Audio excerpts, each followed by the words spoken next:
nag-check ako kanina ng mga box at yung mga box na yun ay ito. Hindi ko nabubuksan guys kasi mabigat talagang mga yan.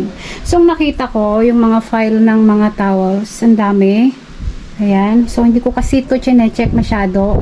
Ang dami-dami palang mga towels sa loob na pwede kong ayusin at ilagay sa isang place na kung saan pwedeng maging lugar nila. Tsaka anytime pwedeng gamitin kasi dito hindi nakikita masyado. Lalo na pag may bisita tayo. Ano kong ginagawa? Do para sa iba, napakasimple lang, pero para sa akin dahil isang content din to, tsaka habang nag-aayos ako, at least nakakausap ko kayo, di ba? Tsaka maganda rin yun, may ginagawa tayo araw-araw.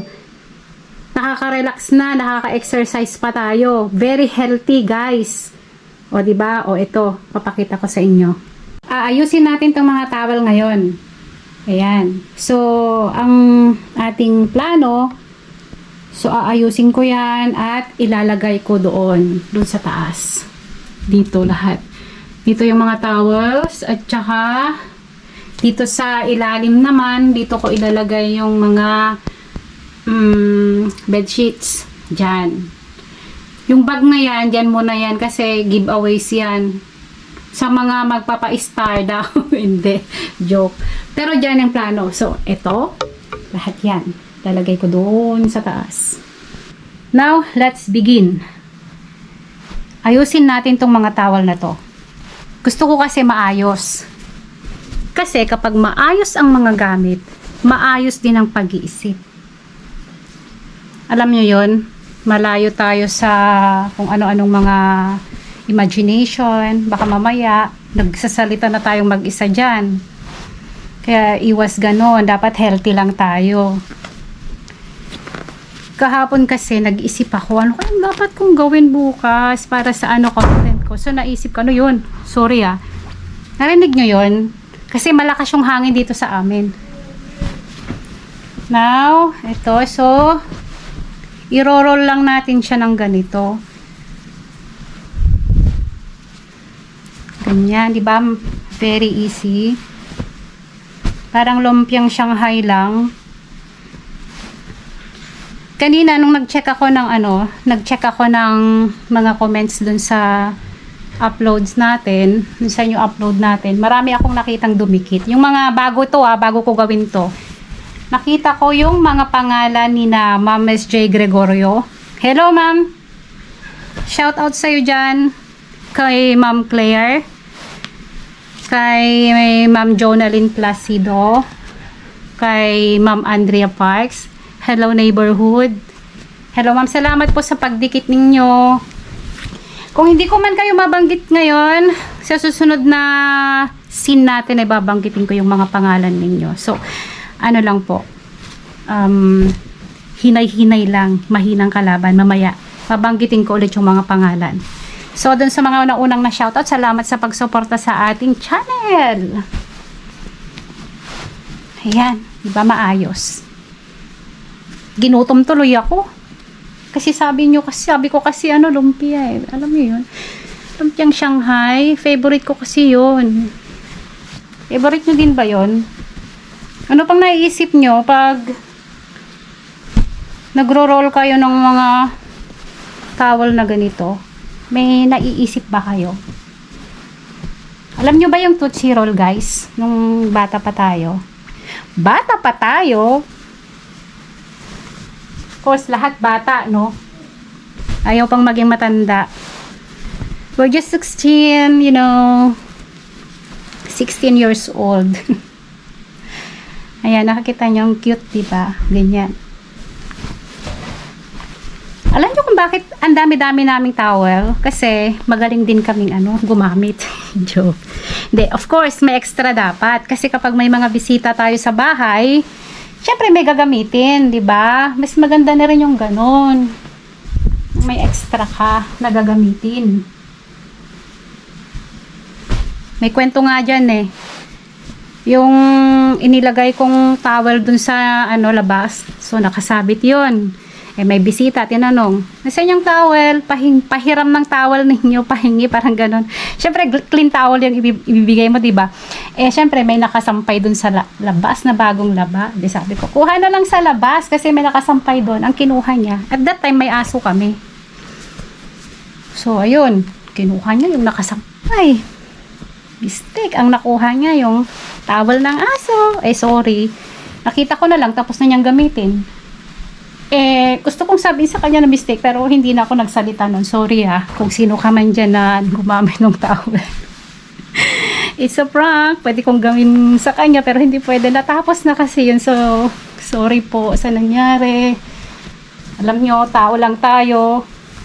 Nagkakaroon din ng mistake. Nakakagawa ng mistake, diba? So, dapat be careful. Yung mga para sa tao lang, para sa mga hayop, para sa hayop lang. So, ilagay sa tamang lagayan. Guys, malapit na tayong matapos. So, ayan. Habang nakikipagtsikaan si Maria, natatapos ng kanyang gawain. Ito, partner to pampunas ng pawis. Mga maliliit lang. Dinadala ko to tuwing may pupuntahan ako. Easy to carry kasi. Alam yun, handy. Tsaka ito. Kapag nagte-taping ako, artista kasi ako guys, nagte-taping. Taping. Oh, hayan. Tapos na. Hayan. Kanina tinanong ko kayo kung anong naiisip nyo pag nakikita nyo yung pagkakarolyo nito. Diba sabi ko, naisip ko lumpiang Shanghai. Tsaka naisip ko rin yung Tootsie Roll. Nung bata pa lang tayo, syempre bata pa lang tayo. Naisip nyo rin ba yung naisip ko ngayon? Oo. Yung sigarilyo ng kapre naming kapitbahay. Doon sa taas ng puno ng umbrella tree. Ganito kahaba yun.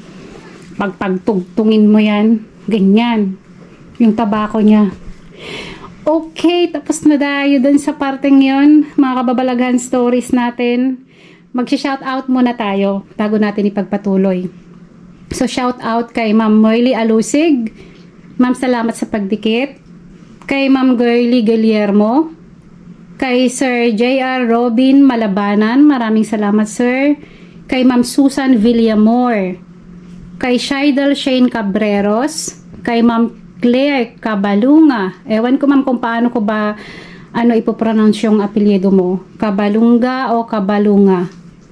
Hello also kay Ma'am Salome Raras. Hello ma'am. Maraming salamat sa pagbisita. Sana balik ka ulit. Kay Ma'am Faye Suyat. Kay Ma'am Abigail Himaya. Kay Ma'am Emergy Dialod. Kay Ma'am Ivy Marie Quiapo. Kay Ma'am Sam Sparkly. Kay Ma'am Teresa Salcedo. So, sila muna yung mga nabanggit ko ngayon dahil sila pa lang yung nakita ko na dumikit doon sa channel natin. Sa next upload siguro ma'am, doon na tayo magsha-shoutout ng bonggang-bongga kasi nga makikita natin yung mga dumikit. Okay? Ilalagay na natin ang mga towel natin sa dapat kalagyan. Ayan po yung mga shoutouts natin. Inilista ko para hindi ko makalimutan. Okay, lalagay na natin. Kasi alam nyo, yung lolo ko kasi mahilig mag-ayos sa mga gamit. Ayaw niya rin ng magulo. Ayaw niya guys.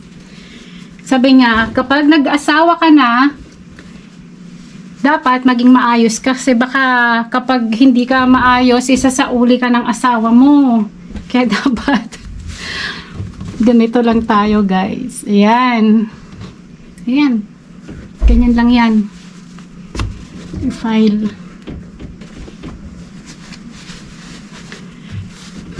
Ayan. Mas madali pang hugutin pag ganito. Kasi kapag naka-file siya na yung nakatupi lang, ang hirap igaganon-ganon mo pa, hatak-hatakin mo dun sa loob. Pag ganito kasi, so isahan lang, 'di ba? Kuha ka ng isa. Ganunin mo lang, Mas madali, diba? Mas organized. Pasok mo lang yan. Kahit 5 years old na bata, nagagawa to. Kaso nga lang, syempre, dapat i-check din natin yung tinutuntungan nila. Hindi porket alam nilang gawin, hayaan na lang natin silang gawin na ilagay dun sa file. Hayaan lang natin na I-rolyo lang nila pero tayo na rin yung maglalagay sa taas. Okay, ayan. Tapos na. May space pa dito para sa mga maliliit na towels. Yung maliit na towel lalagay ko dyan. Ayan. Diba ang ayos? Tadaan! So, ayan. Diyan ko inilagay yung mga kortina natin, yung mga pamalit na kortina. Yung mga ibang kortina naman, inilagay ko na dun sa kabila, yung mga hindi nagagamit. Ito kasi yung mostly nagagamit kasi yung mga to. Okay, ngayon naman ay umpisahan ko nang ayusin ang mga t-shirts.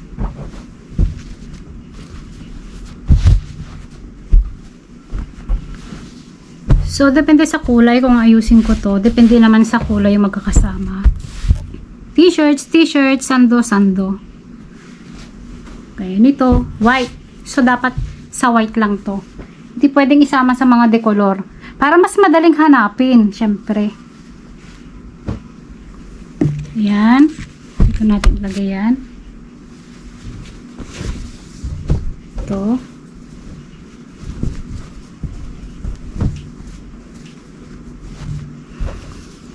So, kanina, inayos na natin yung mga towel. Sorry. Nangangati kasi yung lalamunan ko, guys. Alam nyo yun? So, kapag nangangati pala yung lalamunan, na magandang remedy niyan is salt water. So, ang itinuro sa akin ng aking nurse ay ganito. So, magpakulo ka ngayon ng tubig.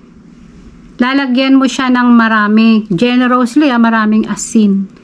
Then, pakuluan mo siya. Yung steam niya, iyon, hingain mo. Langhapin mo. Ibuka mo ang iyong bibig para pumasok yung steam. In that way, yung bacteria na naipon dito sa lalamunan natin, matatanggal. Mamamatay siya. Proven, guys, parang magic nga eh. Minsan hindi nga ako makapagsalita dahil sa tindi ng aking sore throat. So, iyon, ginawa ko yun. Just, minsan nga inuubo ako.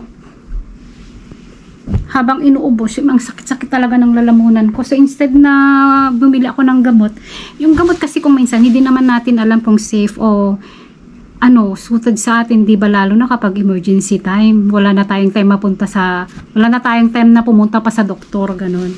So, ang immediate na ginagawa ko, yun nga, tinuro. Yung ganun, yung magpakulo na tubig, lagyan ng asin, steam. Tsaka talagang effective talaga.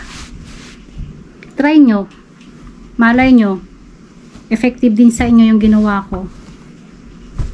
So, ayan, almost matatapos na to. Masarap maglinis at mag-ayos ng mga gamit kapag hindi mainit. So, need pa rin nating maglagay ng mga sa paligid. So, pwede nating i-open yung mga bintana natin habang naglilinis tayo, gumagawa ng mga things na importante para hindi tayo masuffocate sa loob. Pero kung time naman ng malamig na, it's okay. Pero sobrang init sa paligid. Buksan natin yung mga kortina natin, guys. So, parang ganito. Buksan natin ang kortina natin. Kasi kanina pa yan naka-close. Kortina. Curtain. Buksan natin ng konti. Para maging... Gusto nyo makita dun sa labas. Walang tao sa labas. Lahat nasa loob. Since tapos na natin yung ating ginagawa kanina, so pwede na tayong mag-umpisa. Ayusin na natin. So ngayon, heto na ang finished product. Ayos, 'di ba? So yung mga damit, kung makikita ninyo, halos pare-parehas lang yung kulay. Magkakalapit sila. Hindi yung mga pinagsama-sama yung mga kulay na hindi naman dapat magsama. So, ito mga kulay nila, yan. Ay, ito pala yung hindi nararapat. So, ito, dahil hindi naman pala siya dapat doon, ilagay natin dito. Kasi, ito yung malapit na. Ito, magkapatid lang yung mga kulay nila. Diba, guys? Ang ganda. Ang ayos pag ganito. Ito, pwede rin natin itong isama dito. Yan. Tignan nyo dito. Gaya ng sinabi ko kanina, mga kulay puti, dapat magsama-sama. Madikolor. Sa kabila naman, ganyan. So, yung file niya maayos. Pero kapag kumuha ka ng damit dyan, dapat harangan mo dito, then saka mo hugutin dito para hindi siya mag-fall. So guys, heto yung ating video ngayon. Sana nagustuhan ninyo. So, heto guys, ang finished product. Sa tingin nyo, maayos ba? Mag-leave naman kayo ng comment dyan sa ibaba at saka kung ano yung gusto nyong isuggest para maging mas maayos ang paggawa natin sa mga bagay-bagay na dapat ayusin sa loob ng bahay. Lalo na sa mga gamit na ganito. So, salamat! Leave comment po dun sa baba. Thank you! Good luck! Mabuhay!